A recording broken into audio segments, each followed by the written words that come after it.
What's up, karate nerds? Hello and welcome to another live Q&A with me. I'm Jesse from karatebyjesse.com, aka the Karate Nerd. And I am on my computer right here taking your questions today in the comment section. You can ask me anything about the art, science, knowledge, history, traditions, philosophy, culture, terminology, whatever you want to know about karate, and I will do my best to answer.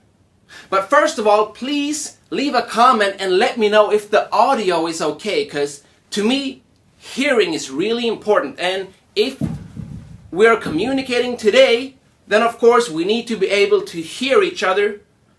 Wait, scratch that. I'm not going to be able to hear you, but you need to be able to write to me and you need to be able to hear me. So please let me know if the audio is clear, because I actually have a new mic today. I can already see some comments popping in. That is awesome. Thanks, guys.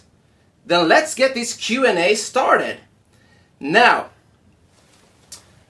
I would like to start by welcoming all of you again. I've done a few Q&As before, and I got some great feedback and response in the previous installments. So I'm really excited to answer your questions today about anything and everything related to karate. Now, I can't guarantee that I know the answer, but I'll do my best. So, also, before I start answering questions, don't hesitate to just say hello. Even if you don't have a question for me, I love seeing comments. And I always look at the comments, even though I might not have time to answer every question or every comment, I still appreciate it when you leave a comment. So, alright, let's see what we have here. Benedicte says, audio is clear and good. Tarek Mohammed says, audio is okay. Thanks, guys. I appreciate it. It's so good to know that you can actually hear me. Now, let's see here what we got. Last time we had questions from all over the globe. Soam Gupta-san, a great fan and a dedicated karate nerd, says, hello from India, Jesse Sensei. The audio is fine. Thank you so much, and thanks for supporting my work as always. Now, one of the most common questions that I get is this: how can I improve my flexibility for karate? So I would like to start by answering that question before I look to see what questions you guys are writing to me in the comment section. And so the answer to this flexibility question is in fact very interesting. Because in my experience, most people don't need better flexibility, rather they need better mobility. And the difference between flexibility and mobility is super important. Because mobility refers to your ability to move a joint, any joint, through its full range of motion, right? However, flexibility refers to your length of the muscles. So unless your muscles are actually short, flexibility should not be your main concern. But mobility should, because a lot of people can't really actively move their joints through their full range of motion. And so this is why 9 times out of 10 you can't kick as high as you want, and you can't go to those deep stances because of ankle mobility or hip mobility and so on. And so, of course, since I got this question a lot during my travels and my seminars and in my own dojo, I actually put together a program with 50, yes, that's right, 50, exercises to improve your flexibility and mobility. These exercises are divided into 25 stationary exercises that you can do on the spot, so you don't need a lot of room. And the other 25 are locomotion, meaning you're moving back and forth in the dojo, right? So, if you want to download that program, before we continue with the other questions, simply go to my website, karatebyjesse.com/mobility. Mobility. Alright? So for those of you out there struggling with stiff hips, tight ankles, or just if you're just feeling unflexible and you feel like you can't really perform to the best of your ability, then make sure that you check out this program. I have hundreds of people doing it already and the feedback is awesome. Now, this live Q&A is not about my different training programs. It's about you, about your questions and how I can help you improve your understanding and knowledge of karate. So, make sure that you write your questions in the comment section right here on the video. And I will now look into the comment section and see what questions are popping in. We have a lot of people tuning in already. And remember, if you don't have a question, please say hi or let me know where you're from. Just write your country. That's so awesome to see the different countries we have. Okay, now let's see. First of all, a question here from JP Van Herden, and I'm assuming you're from South Africa maybe. Let's see what the question is. How do you deal with the fun making of karate from people who do not do karate and make like the movies and think they are funny with the sounds, etc.? Alright, I think I understand the question here. So the question is basically, if somebody makes fun of your karate, how do you deal with that? And so, for me, the answer was, embrace it. Don't try to fight it. I am not trying to tell anybody that karate is cooler than MMA, or that it's more brutal than something, or yada yada. Don't try to make karate into something it's not.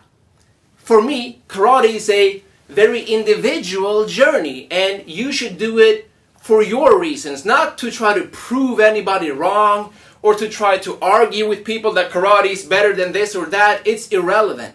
The question is, what does karate mean to you? What does it do for you? And how can it help you seek the outcome that you wish to achieve, right? And so honestly, haters gonna hate. And usually people who tell you that karate is bad or doesn't work on the street are just ignoramuses. And so what you do is you ignore them. You should see the list of people I have blocked on social media. In fact, in 9 times out of 10, I don't even reply to trolls or haters. Just remove them out of your life and keep going with a positive attitude.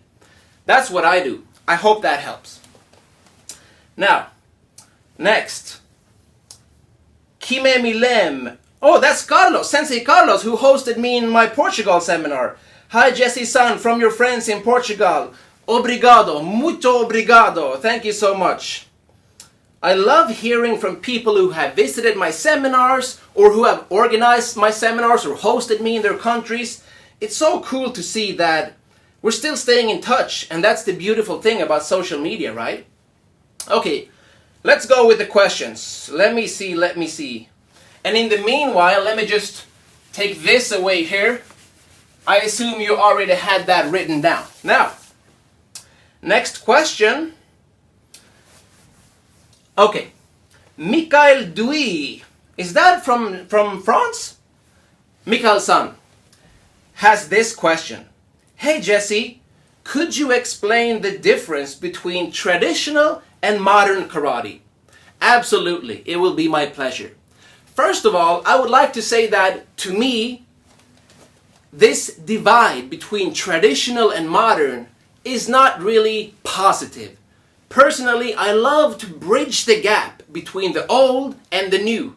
In Japanese, this philosophy is called Onko-chi-shin, which means to learn from the old is to understand the new. In fact, this calligraphy right here behind me says that, Onko-chi-shin. So it's an ancient concept from the East. And so the idea is that if you understand the old school principles of traditional karate, and more importantly, the values, the underlying spiritual cornerstones of humility, respect, integrity, honor, courage, and so on, and you bring those into today's environment, then you can let that traditional spirit continue into the future, even if you're practicing sports-based karate. And so it's not what you do, it's how you do it. So if you can, try to bridge the gap. And to answer your question more directly, the main difference between traditional karate and sports karate is that the original purpose of karate was self-defense. But then, as karate evolved and it moved from Okinawa, its birthplace, to mainland Japan and later on to the rest of the world, that self-defense aspect changed from self-protection to self-perfection. It became not just about protecting yourself, but actually about developing those characteristics of a good human being, because in modern society, we don't really have a lot of use for learning how to punch and knock people out, right? Blocking, striking, kicking, that's fun to practice in the dojo, but in 9 times out of 10, you're not going to be using that on the street. But, however, you will be using courage, humility, respect, and these underlying values of traditional karate that I believe, even if you call yourself an athlete, you should always strive to incorporate into your karate. So, sure, winning, getting trophies, beating other people at tournaments, that's fun, but ultimately, the real competition is not against anyone else, it's with yourself and trying to develop not only as a karate practitioner, but as a human being.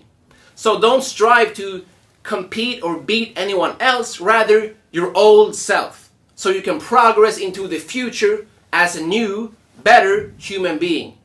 But it's not about perfection, it's about progression. So don't beat yourself up if you don't arrive. It's about the journey. And that's why we call it the way of karate. Karate do in Japanese. This sign right here. And now I'll use the blue pen.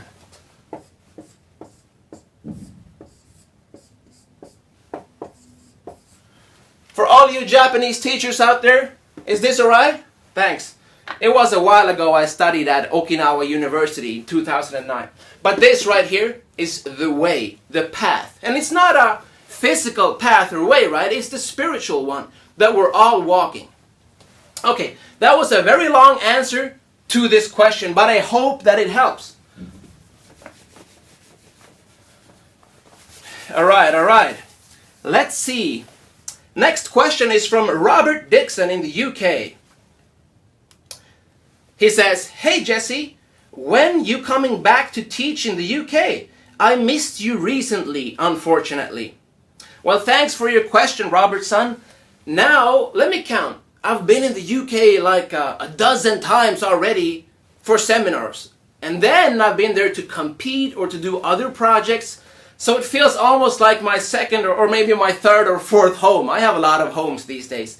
So it will be a while before I'm back because the world is big, right? And I love seeing and exploring new places. So let's see where my journey takes me. I don't usually plan too far ahead in advance because I like to take advantage of opportunities when they pop up. So I'm staying flexible. Maybe I'll be in the UK later this year. If not, it will be next year, probably. Because karate is so big in the UK and there are so many karate nerds there. My next trip is actually to the USA. I will be teaching at my own seminar that I'm organizing myself only once a year, called the Karate Nerd Experience. Maybe you've seen some photos where we have the pink belts and all of that stuff. It will be awesome, as always. And make sure to pre-order the videos because the early bird price will soon expire. Now, over to the next question. Let's see. Here. Next question is from Manu Fene König. Oh, Manuela from Germany. Danke schön. Let's see what the question is. Okay. How often do you exercise on split stretching and how do you train to go that far? Okay, so listen, again, about this flexibility versus mobility issue.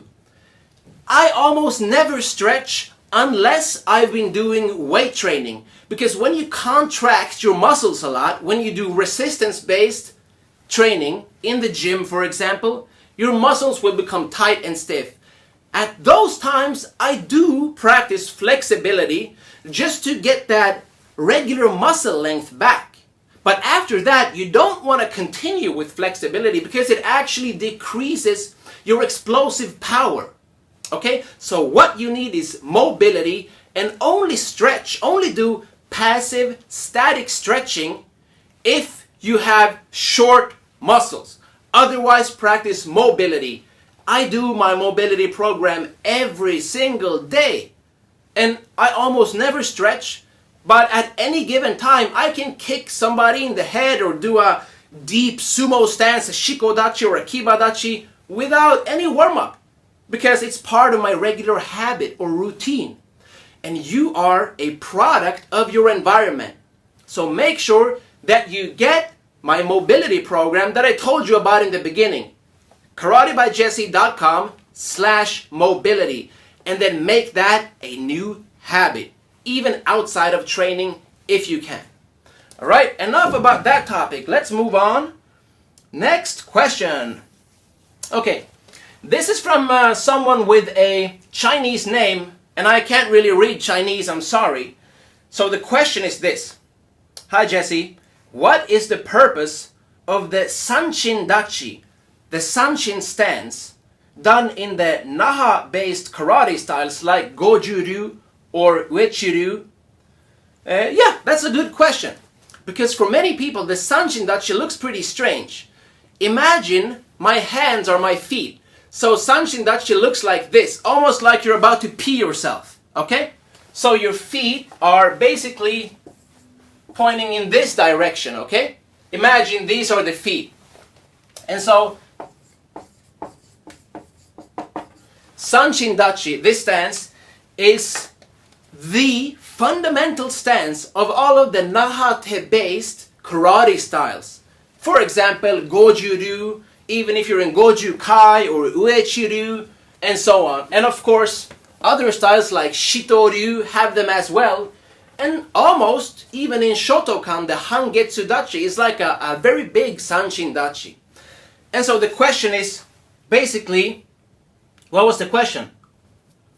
What is the use for sanchin dachi? And that's a good question. So, I encourage you to go to YouTube and watch old videos of boxing. I mean, come on, who hits the strongest? Boxers. All they do is power punching. And so if you go to any video, look at a good boxer, let's say Mike Tyson, whoever, Muhammad Ali, look at the stance they're using when they're in the pocket, when they're really close and hitting those hooks and uppercuts and that dirty boxing in the clinch. They're always in the sanchin dachi, even though they don't practice karate. Why? Because it's a good close quarter combat stance for generating power and stability. And that is essentially the basis of the Nahate styles. Because they don't rely that much on mobility or fluid movements or swift in and out moves like the Shorin-ryu based styles do, right? And so that is why it is the fundamental stance in the Nahate styles like Goju-ryu and Uechi-ryu, because a tree needs to have strong roots. And so to make that more practical and to really understand that, check out some boxing videos, and I'm sure you will have a deeper appreciation for the sanchin stance and its devastating capacity for helping you deliver more awesome power. Alright, let's continue with the next question.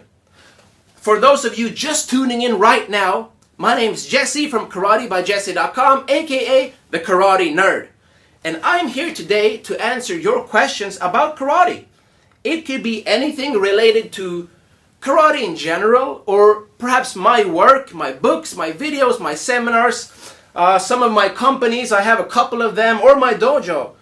Because to me, karate is not just a hobby or a sport or a business or a exotic hobby or a way to get in shape. It is all of the above and more. It is my way of life. And so, next question. Let's see here. Okay, next question is from Graciela Kaufman.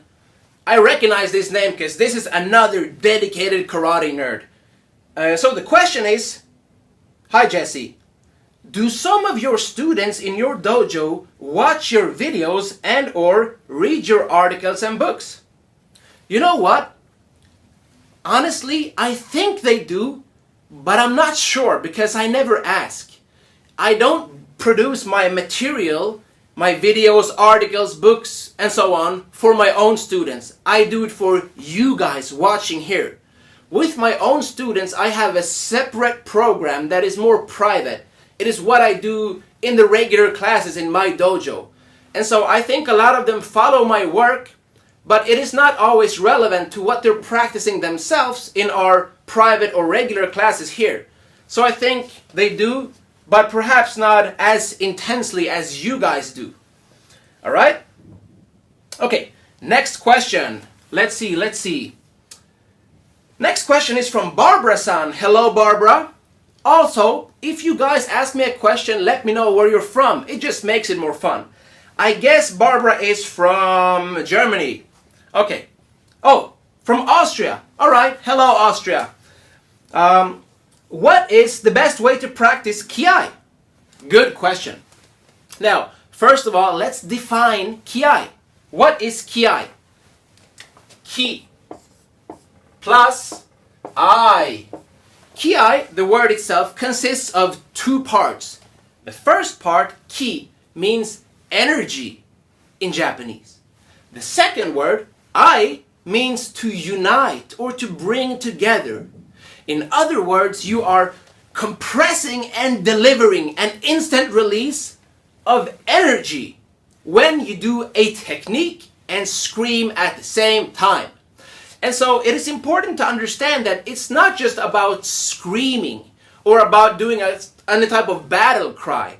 It is actually about understanding how to use your deep core muscles, the transverse abdominals, to sync. I also want to emphasize that to do a proper Ki, it's not about using your vocal cord. It is not about the sound, but the feeling, the spirit behind it. And so I have a video on YouTube where I do a silent Ki. It looks ridiculous because it's like I'm shitting myself like that. But if you look at that video, you will understand better the purpose and intent of Ki, because it's more than just screaming. You can in fact do it without any sound at all. I hope that helps. Good question. Okay, let me just have a quick sip of water while you guys write the rest of the questions. And we already have so many questions coming in. And remember, write your country too. Important techniques and the important details of the kata. Because I promise you, tomorrow, half of the details will have gone in through one ear and out through the other ear, unless you write them down. So, step 1, write down the kata. Step 2, if you have a camera or a phone, I encourage you to film the kata as well. Because then you can review the kata whenever, wherever. When you're sitting on the toilet, when you're waiting for the bus, when you're eating dinner, you know, it's up to you. But you can look at your own kata anytime. But be careful. Some karate instructors don't want you to film them. And sometimes I'm one of those. So, I encourage you to ask somebody at training to film yourself after training. So you have that visual feedback of actually seeing your... Alright guys, I'm back. Is the signal okay now? I saw that the signal was getting lost and some of your comments was that the connection was bad. Let's see, is the connection better right now? Please leave a comment and let me know so I can continue answering your questions. So, next question. There are so many I can't even choose. Let me see. Okay. Good morning. Thanks for letting me know that the connection is good right now. Okay. So, you're writing too fast. I can't even choose a question. There's too many. Okay. Let's see. Signal is better. Thank you guys. Thanks Jason-san, Gray-san. Okay. Barbara says, thank you. I hope you can come to Austria someday. Thank you. I'm actually planning on being in Austria one day to teach a seminar, so stay tuned for that. Definitely. Okay, let's see. Some of you are writing essays. I'm sorry, I don't have time to read too much text. So if you can keep your questions shorter, that's better for all of us. I promise to read everything after this broadcast when I have some more time. But for now, I have to just do the quick questions because it goes by so fast. All right. Also, please share this live video so your friends can join in and get some benefit from these questions that I'm answering. Now, I'm clicking here and I can see that we've been going for 27 minutes. And so I gotta be honest here. I don't have all day. I can only do this for maybe 20 more minutes because then I'm off to a photo shoot for Sanchin International. My brand, right? We got some new awesome products coming out and I need to take photos of those in a studio that's nearby. So we got about 20 minutes left, so keep them questions coming in. Okay. Internet connection is not the best, but now I'm scrolling down to see what questions are popping in. Okay. Jason-san says, who are the masters behind you on the wall, Jesse-san? Thanks, Jason-san. That's a good question. And also thanks for supporting my work. I recognize so many of you guys. Keep them questions coming. Okay, so the question was, who are these guys on the wall? To me, it is important to pay respect to those who came before you, even if it's just a simple photo on the wall. And so these people right here are the masters that shaped the karate that I practice today. And I can't explain all of these because it actually continues all the way over there. There are many photos that you guys can't see on camera. But I think you recognize this one, right? Funakoshi. This is Mabuni Kenwa, founder of Shitoryu. Gozo Shioda, direct student of the founder of Aikido, Morihei Ueshiba. Taira Shinken, the Ryukyu Kobudo weapon style grandmaster.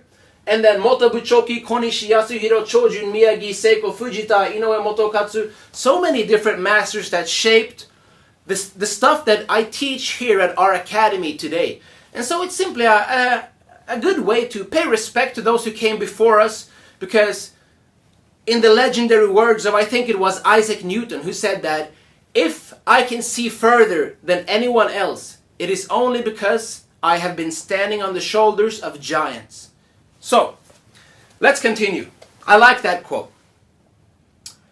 Jonathan Sun from New York has a question. What martial art is least complementary to karate? That is a very good question. I don't think I've ever thought about that before. I want you guys to tell me what you think. Which martial art is the least complementary to karate? Because the answer, I believe, depends on what your purpose with karate is. So if you practice karate for self-defense, then maybe Krav Maga would be a good way to get that reality-based training to complement your karate. But if you practice karate for sports kumite maybe, then Krav Maga would probably be the least complementary thing to your karate. So I guess it depends on why you practice. To me, being a karate nerd, I have this 360-degree mindset. So I try to learn from everybody because I believe there's always something new to learn that can improve your karate no matter what style or martial art you train. Okay? Hope that helps. Next question. Let's see. I'll have some water in the meanwhile. And I apologize because the internet connection here in my dojo is not the best. Okay. Hi from Quebec. What is the ideal length of a training session? And the question is from Pierre-Alain Chabot. Merci. Did you guys know they speak French in Quebec? Even though it's in Canada. I know, it's strange. Okay, so the question was this. What is the ideal length of a training session? If you look at sports science, at research into focus and attention and concentration, then you should know that almost nobody can concentrate for longer than 45 minutes without a break. And so this is why many dojos have kid session only 45 minutes.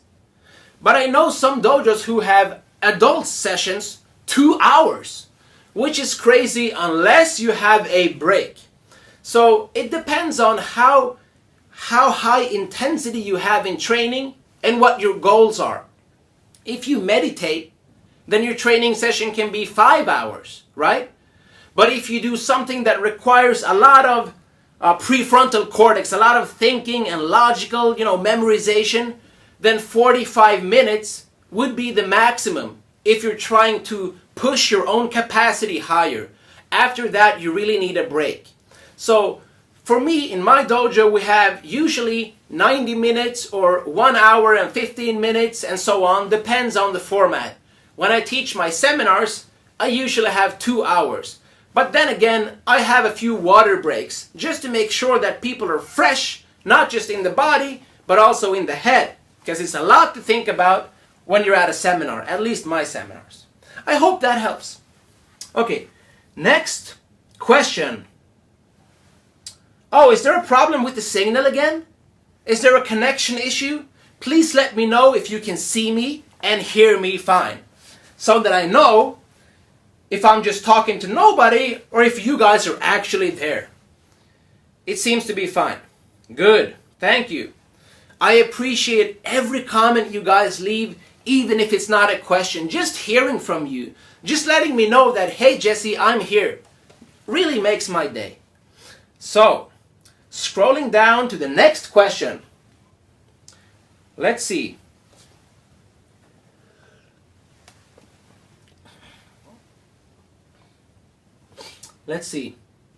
Okay. Harrison McWhirtherson from Australia wants to know, are you doing more seminars in Australia? And the answer is yes, but I don't know when. However, I really want to go back because I had a great time when I went to Australia. I did 6 seminars in like 2 days in all types of locations, Melbourne and Sydney and God knows where. And I love the people, the weather, the food, the coffee, the carrot cake. It was an amazing trip, so I will definitely be back to Australia to teach seminars. But of course, I will film it this time because before last year, I never filmed my seminars. And it's so crazy to think about because I've been traveling to countries constantly, almost, my whole adult life, teaching or training or competing, but I never filmed anything until this year. So I'm really happy that I started doing videos or vlogs as they're called, right? Video blogs. So, that was my long answer to a short question. Let's keep going. I'm scrolling down here to see, by the way, guys, did you prefer the blue pen or the black pen? Leave a comment and write blue or black so I know which one to use when I'm writing. Okay, next question. From Germany. Do you do karate exercises every day? Question mark. Well, in general, yes. But of course, it's important to have a balance. You can't go all in all the time because then you're overtrained. This is a concept that many people don't seem to understand. Look, I'm using the blue pen, okay? Let's see. This graph right here represents your training, okay? Your fatigue. And if I start here, I train, and what happens? when you train, you actually break down your body. It's a catabolical process. And so my performance decreases if I keep training, right? But the interesting thing is, when you rest, oh, is the live feed broken? Let me just check. Are we live? Oh no, yeah, we're live, good. Okay, back to the question. Black pen it is. Thanks Graciela for the comment. So, this graph represents your training. When you practice, if you train for too long, your performance decreases. But when you rest, your body starts to compensate and adapt as it recovers. Meaning, you go above your baseline because the body wants to get you stronger for future stress. Because training is stress. There is bad stress and good stress. And so, if at this point you now practice again, here's what happens. You get a new baseline, which is why it's so important to have the correct timing of your training. Because if we go back, look what happens if I start training, I overtrain a little bit, I rest, but I don't rest enough. And so I try to practice again. I rest a little bit, I practice again, and so on. It becomes a negative spiral. And that's when you become sick and you don't notice any improvements in your training. I know a lot of people who overtrain because they think more is better.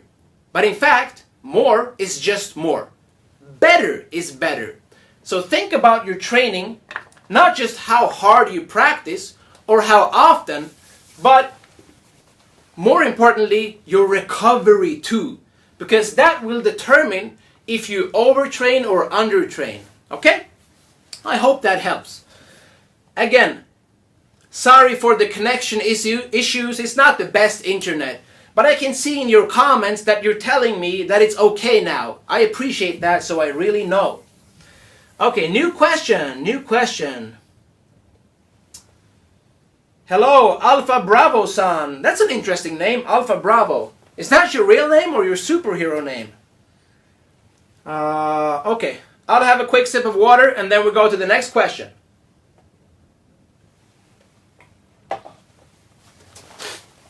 Let's see. Andrew-san says, what is your favorite kata? That's a good question because usually my favorite kata is the one that I just learned. Because we always love new stuff. That's how humans work. The minute we see something new and shiny, we love that, right? But then when we have it for a while, it gets old, whether it's a car or a kata, whatever. So, my favorite kata is the one that I most recently learned, but it's important, I believe, to not have too many favorites because then you become limited or too attached. And I try to have this Zen-like mindset of having no attachments. If all of my stuff disappeared tomorrow, I would be fine. Same with my kata. If you said that I couldn't practice a certain kata, that would be a strange thing, but it wouldn't matter.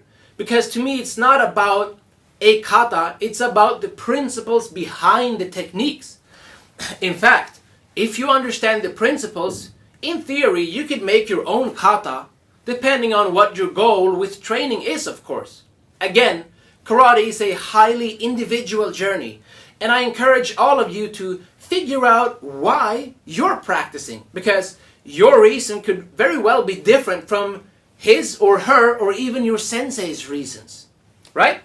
So, let's continue. Okie dokie. Next question. Is your Seishin silk belt good for daily training? Yeah, I use it all the time. But I have a lot of belts that I use because during the years I've gathered belts here and there. I just keep them in the closet. Right now I'm using this Seishin silk belt right here, but I'm gonna upgrade pretty soon because we have improved the belts at Seishin Seishin International, my company, right? We always strive to improve each and every product. I know that other karate brands just try to push out, the same old products over and over again, but to me, the philosophy of karate is progression, constantly striving to improve day by day. And this reflects throughout all of my work, which is why the Seishin Gi has been improved over and over during these years. So if you got the Seishin Gi last year, maybe it will not be the same as if you get it this year, right? Because there are always small tweaks and adjustments being made to make sure that whatever you get is to the best of our abilities at Seishin International. And when I say our, I mean the team, because it's not just me. No man is an island, and I don't do everything that I do by myself. I have people who are like me, who help me. We're a team. So, let me continue. What is your opinion about karate like Kyokushin? From Efren-san, I believe in Israel, right? Good question. Kyokushin karate, for those of you who don't know, is full contact karate. Meaning, you don't use any protection for your fists or your feet, but you cannot punch the face and you cannot do elbow strikes. So it's pretty interesting because if somebody does a Kyokushin, they can stand very close to one another, but they cannot punch the face. However, they can knee in the face or kick in the face. So to me, that is a very interesting rule set and pretty challenging. You need to be very tough to practice Kyokushin karate. I've only tried it on a few occasions, even in Okinawa, and every Kyokushin instructor that I've met have broken a lot of bones in their body, ribs, fingers, you name it, they've broken it. And so to me, I believe that it's important, if you are a Kyokushin practitioner, to take care of your body and make sure that your injuries don't get worse if you don't know how to treat them. Because I can guarantee you that if you practice real Kyokushin karate, you will get injured. Because all of the masters that I've met in Kyokushin have broken something. So make sure that you recover well between training sessions, and don't practice if you're tired, because that's when accidents happen. So that's all I can say when it comes to full contact Kyokushin karate at the moment. I'm hoping to get some more experience with that because I especially love low kicks. So let's continue. I'm gonna have a quick sip of water. There are so many questions right now, I can hardly choose. But remember, keep your questions short and sweet so it's easier for me to read them fast.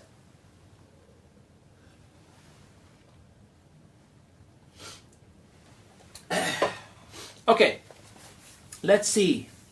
Steve-san says, was there something or someone that inspired you to train karate?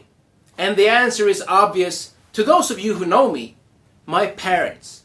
Because I grew up in a martial arts center, and karate was the main martial art that my parents practiced and taught because it was their academy. And then we had other instructors coming in to teach stuff like Brazilian Jiu-Jitsu or Thai boxing and that kind of stuff, but I would lie if I said that there was anyone who inspired me more than my own parents, because I grew up in the dojo, and so to me, karate has always been a natural part of my life. So that is my main answer, my parents, because still to this day in this dojo, my mom is my sensei. So that's my answer. Maybe you were looking for something more mysterious, some East Asian type of guy. I'm sorry, it's just my parents. Next question.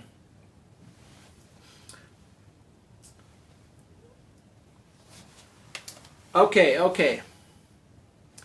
Do you follow some podcasts or vlogs? Yeah, that's a good question. I follow a lot of podcasts, but nothing about martial arts, because sometimes it's important to look outside of karate to improve your karate. I have this philosophy that karate is like a mountain. You guys wanted me to use the black pen, right? I see your questions and comments. So this ugly mountain right here, it's supposed to look like the Fuji mountain, okay? Let me do that better. That's a mountain. Okay. If you want to see your own mountain better, sometimes you have to climb the mountain next to your mountain, right? Looking from over here gives you perspective. Meaning you see karate and its relationship to other stuff more clearly. So when it comes to podcasts or videos or even books, most of the stuff that I consume is outside of karate. And then I try to connect the dots and see how this relates to what I'm doing, to give me new ideas and try to remix them into the karate mindset. Alright, so let me give you one of my favorite podcasts, the Joe Rogan Experience. For those who don't know, Joe Rogan is a comedian and a podcaster and the commentator for the UFC. And he has a lot of interesting, open-minded thoughts and ideas and overall guests on his podcast. And I enjoy those chats. But it's sometimes the language is not suitable for younger people, right? For kids and stuff. It's not exactly a family-friendly show. So make sure that your kids don't listen to Joe Rogan. But that's my recommendations. And when it comes to vlogs, to videos, I recommend my own videos because I watch them over and over again to relive my own seminars and memories, and I just love that. I know that's a very self-centered answer, but it's the truth. Okay, next question. By the way, guys, we only have a few minutes left, so if you've been thinking about asking a question, make sure that right now you put that question in the comment field so that I can answer it for you.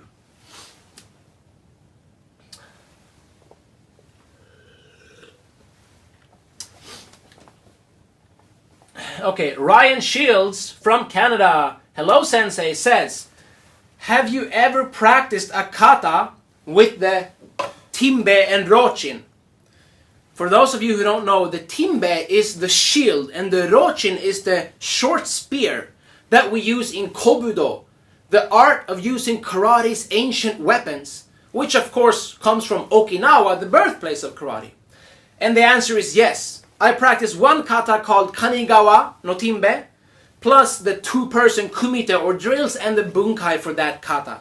That's something I teach in my own dojo at the higher black belt levels. Which is why most people never see that. How's the signal looking? Can you guys see me? Okay? Let me know if the connection is strong enough, because the internet here in my dojo is not the best. A dojo is made for training in, not for broadcasting live Facebook videos, obviously. Okay? So, next question.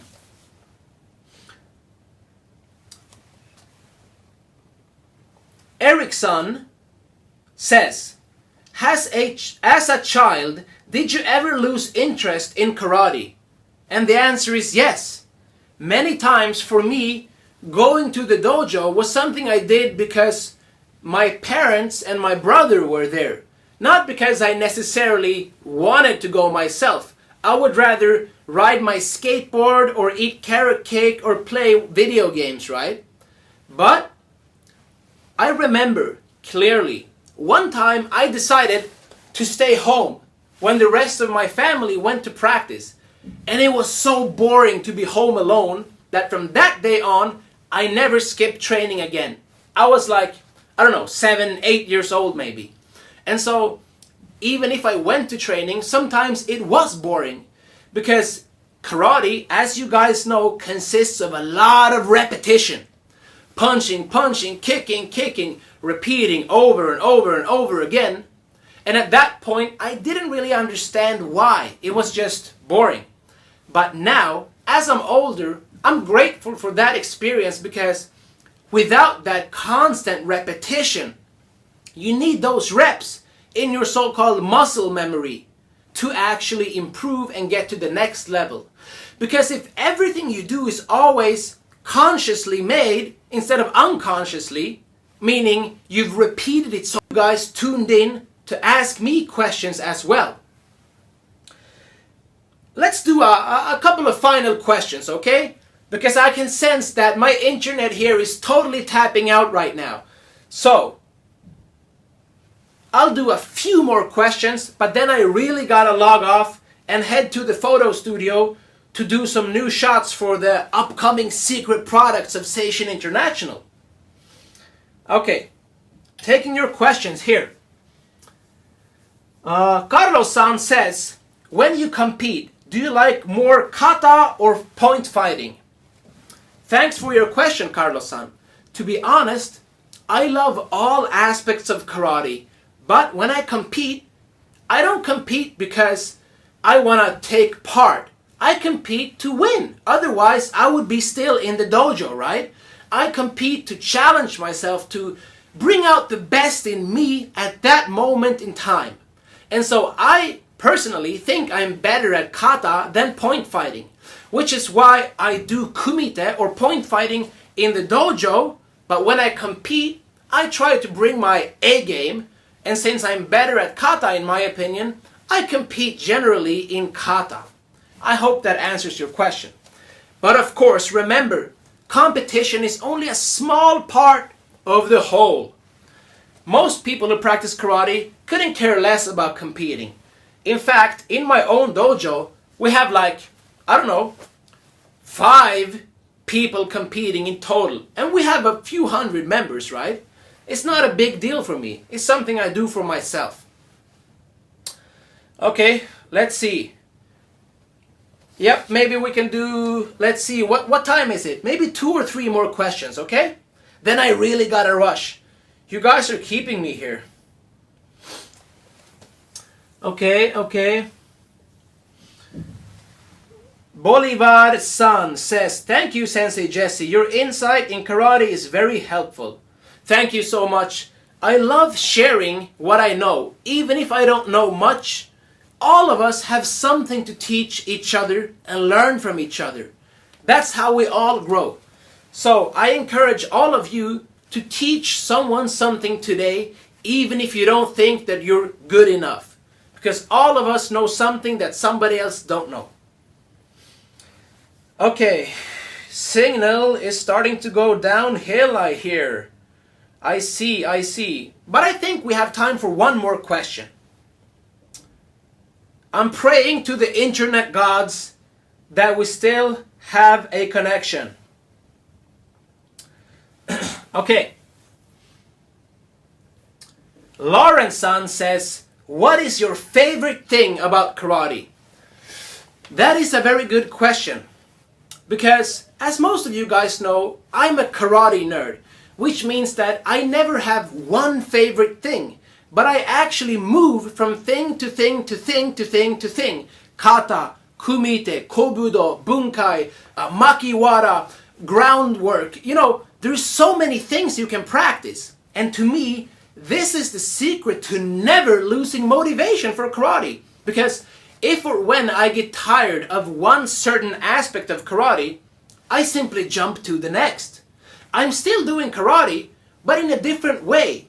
So if you have this 360 mindset, then you can always practice karate with a lot of motivation and joy, because you're always improving your karate, just in different ways. And so I would have to say that my favorite thing about karate is karate.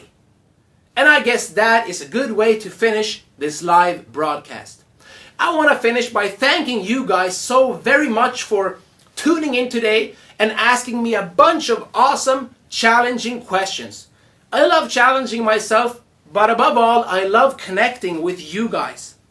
So, until next time, that's it for today. Thank you so much for tuning in and have an awesome weekend.